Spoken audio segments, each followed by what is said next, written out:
Lab number. Welcome to Digital Control Systems Practical. Here we are studying the lab number 9, which is based on the designing of discrete time lead compensator using root locus method.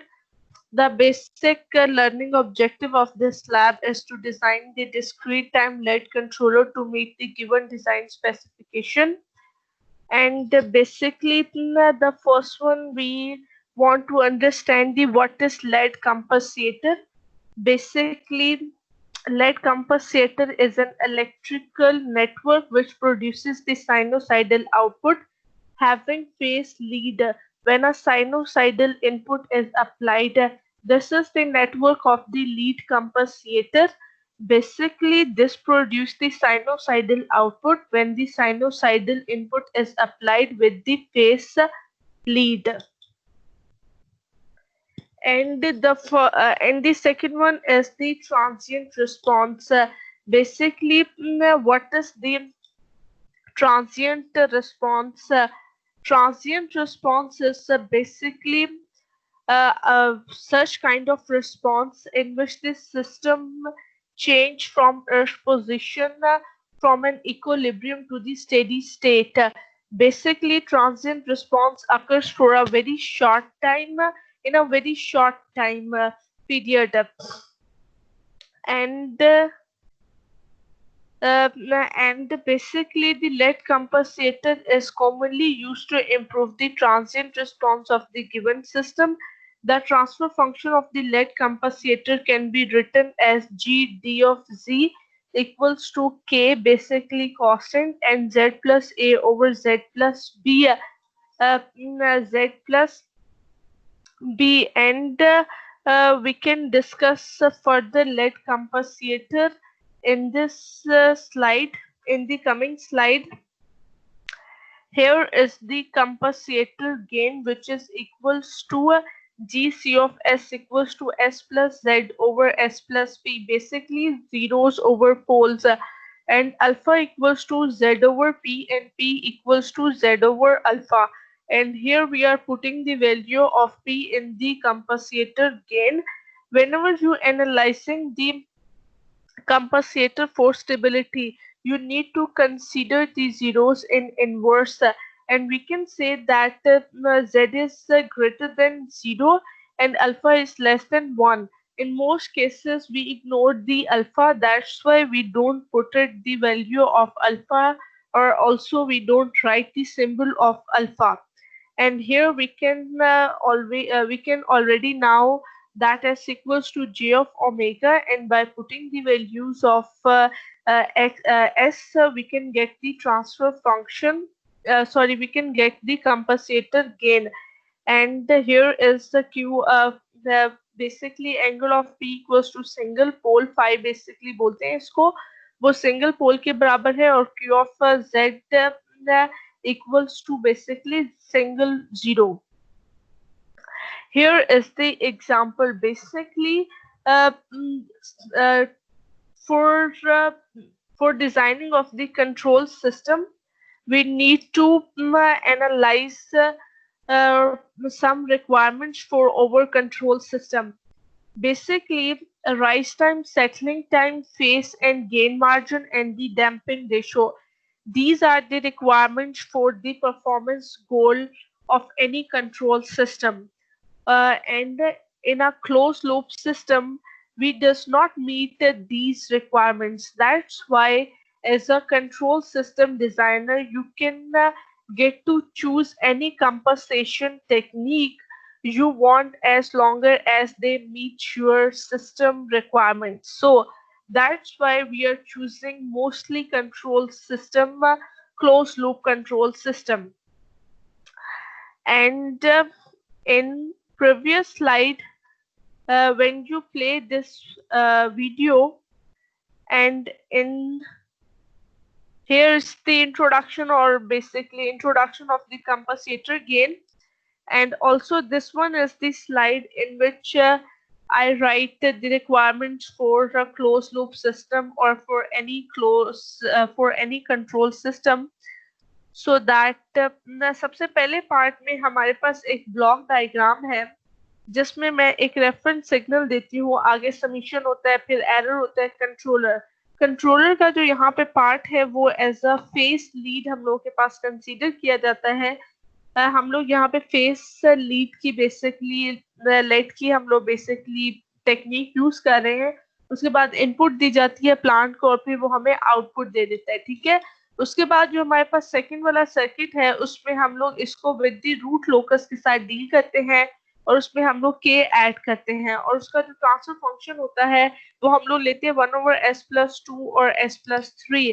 जब हम लोग इस system को solve करते हैं तो हमें पता चलता है कि हमारे पास एक जो इसका पोल है वो -1 है और एक -3 है। उसको हम लोग ड्रॉ कर देते हैं, ठीक है, लेफ्ट हाफ प्लेन पे। उसके बाद हम लोगों को पता है कि हम लोग किस तरह से रूट लोकस में इसकी वैल्यू को फाइंड आउट करते हैं। वो होता है कि sum of finite poles minus sum of finite 0/n-1। तो हम लोग इस तरह से इसको सॉल्व करते हैं, हमारे पास वैल्यू आती है -2 की। उसके बाद हमारे पास जो इससे अगली पिक्चर आती है उसमें हम लोग देख रहे होते हैं ये वाली पिक्चर, ठीक है। सॉरी, हाँ जी, this one is the picture.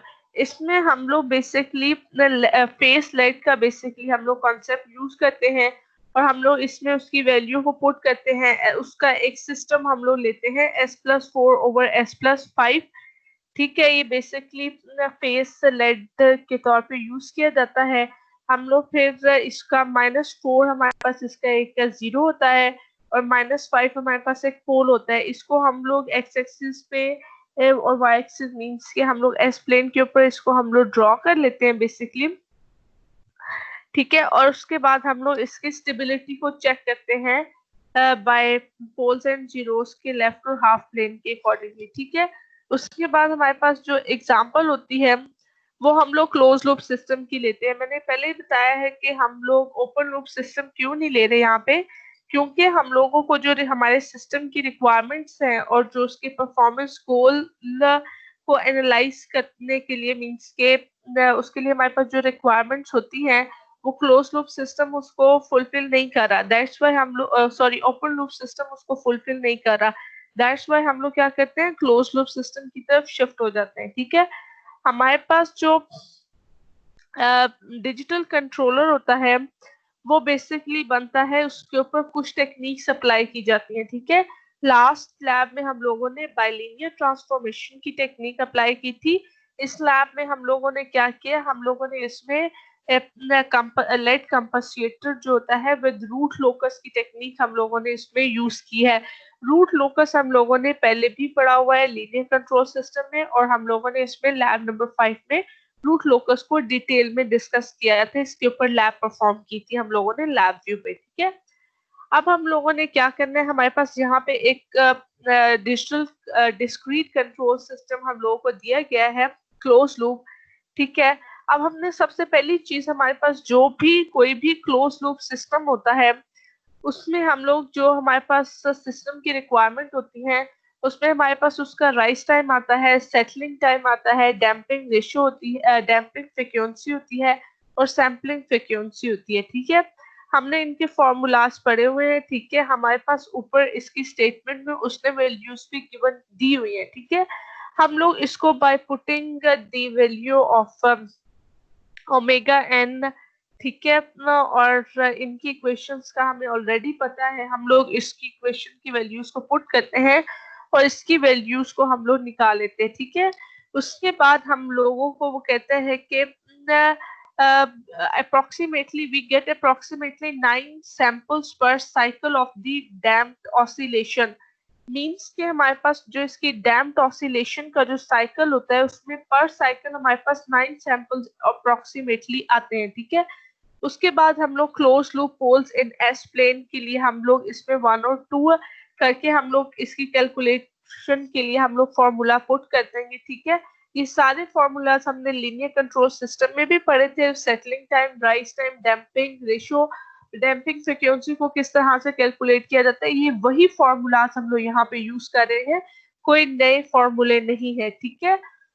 उसके बाद हम लोग क्लोज लूप पोल इन जेड प्लेन में कैलकुलेट करने के लिए मैंने आप लोगों को इसकी जो मैपिंग थी, मैपिंग वाली जो लैब थी, उसमें मैंने आपको डिटेल में इन फॉर्मूलाज के बारे में बताया था कि ये फॉर्मूले किस तरह से आते हैं और हम लोग इसको कैसे ड्राइव करते हुए अपनी वैल्यू को मीन्स के एंगल्स को हम लोग निकालते हैं और किस तरह से मैप किया जाता है। ठीक है, ये वही प्रोसीजर अप्लाई किया गया है। पूरी लैब जो है वो आपकी lab number I think so 5 है रूट लोकस की, और उससे पहले मैंने आपको जो एक मैपिंग की कराई थी, सॉरी आप लोगों को 5 मैपिंग की थी और 6 आपके रूट लोकस की थी। ठीक है, उन दोनों लैब को कंबाइन करके हम लोगों ने बेसिकली यहाँ पे जो कैलकुलेशन है वो उन्हीं लैब से ही आप लोगों को समझ में आ जाएगी कि हम लोगों ने कैलकुलेशन किस तरह से की हुई है। ठीक है, उसके बाद ये बेसिकली आपकी वही जो मैंने लैब नंबर 5 में आपको मैपिंग सिखाई थी। ठीक है, ये वही आपके पास हमारे पास जी प्लेन में basically S to G plane में वो कैसे मैप कर रहा है हमारे पोल्स और जीरोस को, ये वैसे ही हम लोगों ने लैब परफॉर्म की हुई है। ठीक है, उसके बाद हम लोगों ने यहाँ पे फिर से अपने एंगल्स की कैलकुलेशन को बताया गया है और लास्ट में हम लोगों के पास जो जेड कंपनसेटर है पड़ा, कंपनसेटर गेन जो है पड़ा, उसका हमारे पास फॉर्मूला अप्लाई करता है और उसके फॉर्मूले में हम लोग इनकी वैल्यूज जो हम लोगों ने निकाली हुई है वो हम लोग पुट कर लेते हैं। ठीक है, अब हम लोगों का बेसिक काम क्या है, हम लोगों ने वो कंपनसेटर गेन निकाल लिया। ठीक है, अब हम लोग आते हैं अपने मैटलैब कोड के ऊपर। ठीक है, अब मैटलैब कोड में हम लोगों ने क्या करना है, सबसे पहली चीज हम लोगों ने स्टेप सिग्नल लेना है। स्टेप सिग्नल आप लोगों ने, ये पूरा ब्लॉक बनेगा आपका सिमुलिंक के ऊपर। ठीक है, सिमुलिंक में आप लोगों ने स्टेप सिग्नल सबसे पहले क्या करना है, जाना है, ये आपका सोर्सेस में जाके आपको स्टेप सिग्नल मिल जाएगा। उसके बाद मोस्ट कॉमनली ब्लॉक से आप लोगों ने सबमिशन का उठाना है। इस सबमिशन वाले आइकन के ऊपर ब्लॉक के ऊपर आपने डबल क्लिक करना है और प्लस माइनस प्लस प्लस आता है। बेसिकली जब आप सबमिशन उठा के प्लेस करते हैं तो आप इस विंडो के ऊपर इस आइकन के ऊपर डबल क्लिक करते हैं और आप वहां से इसको प्लस माइनस कर लेते हैं। उसके बाद आप लोगों ने सैंपल एंड होल्ड का जो आइकन है, ये थोड़ा ट्रिकी आइकन है।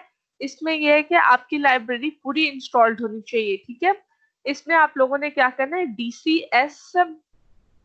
DCS sampled control system, sorry DCS control system tool box के नाम से आइकन होगा, उसमें आप लोगों ने क्लिक करना है। उसके बाद आप लोगों ने सिग्नल ऑपरेशंस में जाना है।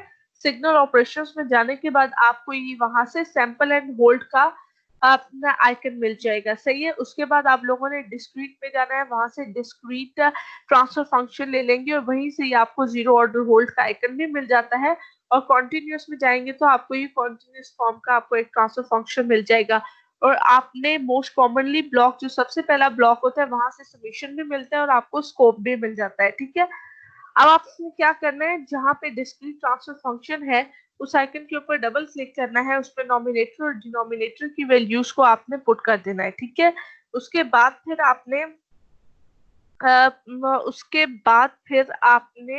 रन करना है। रन करने के बाद आपने स्कोप के ऊपर क्लिक करना है तो आपको इसकी एक वेवफॉर्म नजर आएगी जिसमें बेसिकली वो एक सैंपल्ड वेवफॉर्म होगी। उसमें आपके पास अप्रोक्सीमेटली 10 सैंपल्स आ रहे होंगे। ठीक है, इसकी जो आपकी आउटपुट है वो मैं आपको, जो अब हमारा लाइव सेशन होगा उसमें मैं आपको डिटेल में एक्सप्लेन करूंगी और रन करके दिखाऊंगी। ठीक है, उसमें कैसे हमारे पास 9 सैंपल आएंगे और हमारे पास जो सिग्नल होगा वो डिस्क्रीटाइज्ड होके हमारे पास उसकी एक वेवफॉर्म आएगी। ठीक है, वो हमारे पास कॉन्टिन्यूअस वेवफॉर्म होगी मगर वो सैंपल्ड होगी और वो डिस्क्रीटाइज्ड होगी। ठीक है, उसमें हम लोग बेसिकली क्या होता है, जो हमारे पास कंपनसेटर होता है, लीड कंपनसेटर, जो आप बेसिकली इसको लेड कंपनसेटर बोलते हैं। इसमें क्या होता है कि ये एक ऐसा इलेक्ट्रिकल नेटवर्क होता है जिसमें हम लोग इनपुट के ऊपर अगर साइनोसाइडल दे रहे हैं तो हमारे पास आउटपुट के ऊपर भी साइनोसाइडल ही आएगी। ठीक है, उसके साथ साथ क्या होगा हमारे पास, उसमें फेस लीड होगा। ठीक है, इस कॉन्सेप्ट को ही हम लोग एनालाइज करते हैं। ठीक है, हमारे पास जो वेवफॉर्म होती है वो एग्जैक्टली इसी फॉर्म में होती है। ठीक है, उसमें हमारे पास डिस्क्रिटाइज्ड और सैम्पल्ड वेवफॉर्म आ रही होती है, ठीक है।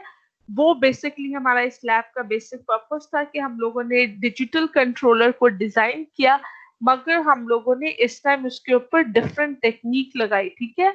जैसे हम लोगों ने प्रीवियस लैब में बाइलिनियर ट्रांसफॉर्मेशन की टेक्निक लगाई थी और हम लोगों ने उसमें पीआई कंट्रोलर यूज किया था, ठीक है। इधर हम लोगों ने क्या किया, हम लोगों ने इधर लेड कंपनसेटर का कॉन्सेप्ट यूज किया विद रूट लोकस।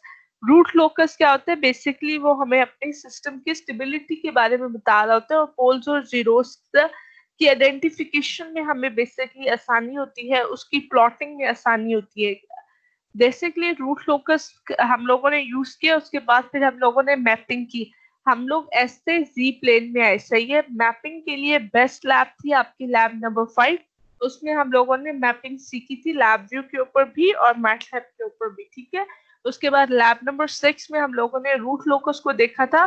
तो इन दोनों लैब्स का कॉम्बिनेशन आप लोगों को बहुत ज्यादा बेनिफिट देगा अगर आप उन दोनों लैब को सामने रखेंगे और इस लैब को परफॉर्म करेंगे, तो आपको बेटर समझ आएगी, ठीक है। अगर आपका कोई भी क्वेश्चन हो रिगार्डिंग दिस लैब, आप लाइव सेशन में मुझसे पूछ सकते हैं, ठीक है। इसके अलावा लाइव सेशन में इंशाल्लाह ताला मैं ट्राई करूंगी कि आपको मैटलैब के ऊपर इसका कोड रन करके दिखाऊं उसी टाइम, ठीक है। और उसके बाद हम लोग